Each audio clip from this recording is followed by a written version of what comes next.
Halo pemirsa, senang sekali Anda bisa kembali menyaksikan program Wakil Rakyat Bicara Sawit. Hari ini kami akan membahas mengenai dampak positif kinerja BPD PKS bagi perekonomian Indonesia di tengah ancaman resesi. Seperti kita ketahui bahwa isu resesi ekonomi global ini semakin menguat dan juga terus mengancam berbagai negara.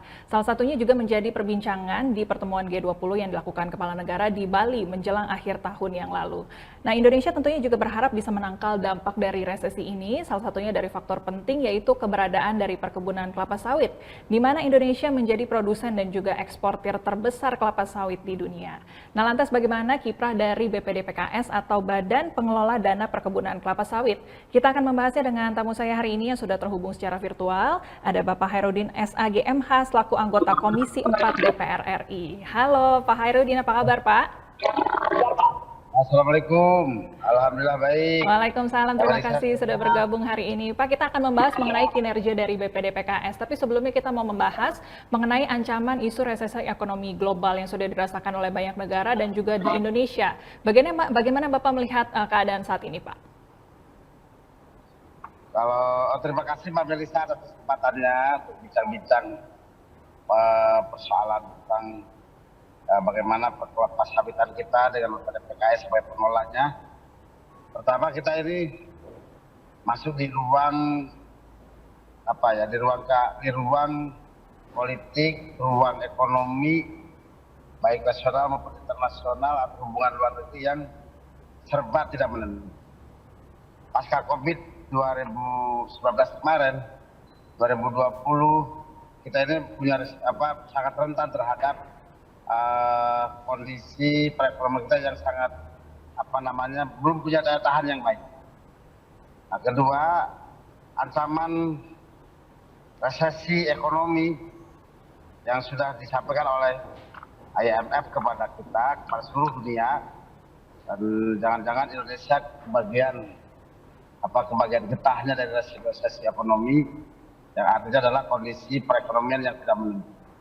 Yang ketiga, memang kondisi dunia termasuk perang Ukraina, Rusia itu juga sangat berpengaruh. Pada beberapa bidang, gara-gara Ukraina dan Rusia tidak aman, tidak baik, malah berperang. Pada beberapa hal produk Indonesia juga bermasalah, termasuk bahan-bahan pupuk. Nah, kita tahu betul bahwa itu berpengaruh semua pada kehidupan berbangsa bernegara kita, pada ruang perekonomian kita. Nah, untuk itu memang kondisi kita yang hari ini punya modal besar adalah pangan. Kondisi kita hari ini yang punya kekuatan ekonomi adalah di bidang pangan. Salah satu adalah perkebunan. Maka kita berharap betul pada BPD PKS bagaimana pengelolaan kelapa sawitan di Indonesia itu adalah sebagai pilar pertahanan ekonomi kita, baik pertahanan secara ekonomi pangan maupun non pangan. Karena kenyataannya dari sawit ini kan bukan persoalan hanya pangan, tapi di luar pangan juga besar. Maka kondisi perekonomian yang tidak menentu, saya pikir salah satu yang harus menjadi prioritas bagi pemerintah kita, pemerintah negara Republik Indonesia ini adalah bagaimana mendorong BPD PKS meningkatkan kemampuan, meningkatkan kinerja, tentu dengan supporting kekuasaan ya pemerintah kita kepada BPD PKS agar langkah-langkah strategis bisa diambil dengan baik oleh BPD PKS, karena hari ini menghadapi situasi yang semua harus mengencangkan ikat pinggang, terutama di resesi ekonomi. Baik. Dan pilar kita adalah pilar yang salah satu pilar yang akan menjadi paling hebat nanti dalam ketahanan ekonomi. Baik. Itu Mbak Melisa. Baik, tadi sempat Bapak sebutkan bahwa yang menjadi pilar penting adalah sektor kelapa sawit di Indonesia dan membutuhkan support dan dukungan. Dukungan seperti apa kira-kira yang dibutuhkan oleh sektor kelapa sawit kita sehingga tadi bisa lebih maju lagi dan menopang perekonomian kita, Pak? Kan begini, kalau kelapa sawit kan butuh dukungan kebijakan pemerintah. Yang kebetulan hari ini pengelolaan sektor kelapa sawit adalah BPD PKS. Dan tentu dukungan itu bukan hanya sekedar formalitas, tapi butuh dukungan secara politik. Artinya bagaimana BPD PKS mendorong melakukan langkah-langkah strategis yang lebih baik dari yang kemarin untuk mewujudkan kekuatan ekonomi dari kelapa sawit. diberi ruang yang lebih luas dari pola pengelolaan, diberi ruang yang lebih luas dari pola proses pengembangan, termasuk baik di internal maupun hubungan luar. Itu dengan pengawasan pemerintah, tidak melepaskan dari ruang pertanggungjawabannya, dan PDPKS didorong terus untuk berjalan lebih produktif, dan posisinya yaitu harus lebih strategis, bukan hanya sekedar PDPKS dipakai alat kepanjangan tangan pemerintah dalam hanya mengelola sektor kelapa sawit dengan ruang yang terbatas. Nah, menurut saya kalau itu diberikan ruang yang sangat terbatas, berat PDPKS untuk meningkatkan kemampuan kinerjanya, mengembangkan yang harusnya bisa menjadi pilar ekonomi terkuat dari kelapa sawit kita, tidak bisa dilakukan oleh PDPKS, karena PDPKS ruangnya hanya sekedar di alat teknis, alat taktis yang dipakai oleh pemerintah. Nah, itu harus jadi posisi yang lebih strategis didorong oleh pemerintah ke depan. Baik, Kira-kira begitu Pak Mili. baik. Ada dana kemudian yang dikelola dari Badan Pengelola Dana Perkebunan Kelapa Sawit atau BPDPKS sendiri. Bagaimana Bapak melihat kinerja dan program-program yang sudah dilaksanakan oleh BPDPKS sejauh ini kemudian, Pak? Nah kan gini, kita kan lihat ya ada berapa program yang didorong oleh BPDPKS, termasuk salah satunya bagaimana mengembangkan perkelapa sawitan rakyat atau PSR, atau ada program permajaan atau preventif. Nah, saya pikir itu adalah sesuatu yang baik, sesuatu yang harus ditingkatkan, dan saya sarankan lebih dipermudah. Yang penting itulah kelapa sawit rakyat kita didorong oleh BPDPKS dan didorong, dikembangkan, dimanajemeni menjadi bagian mitra-mitra dari BPDPKS ke depan.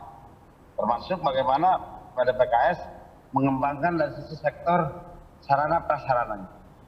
Syukur-syukur hilirnya di kita semua, tidak mentahnya yang keluar. Karena BPDPKS mengembangkan sektor kelapa sawit sampai ke hilir. Syukur-syukur keluar itu hilir, bukan mentah, keluar negeri. Nah, kita berharap BPDPKS adalah sebuah posisi yang strategis di situ. Dan kedua, selama ini kan BPDPKS sudah berjalan. Ada program tentang repenting atau permajaan kelapa sawit rakyat, perbaikan sektor sarana prasarana.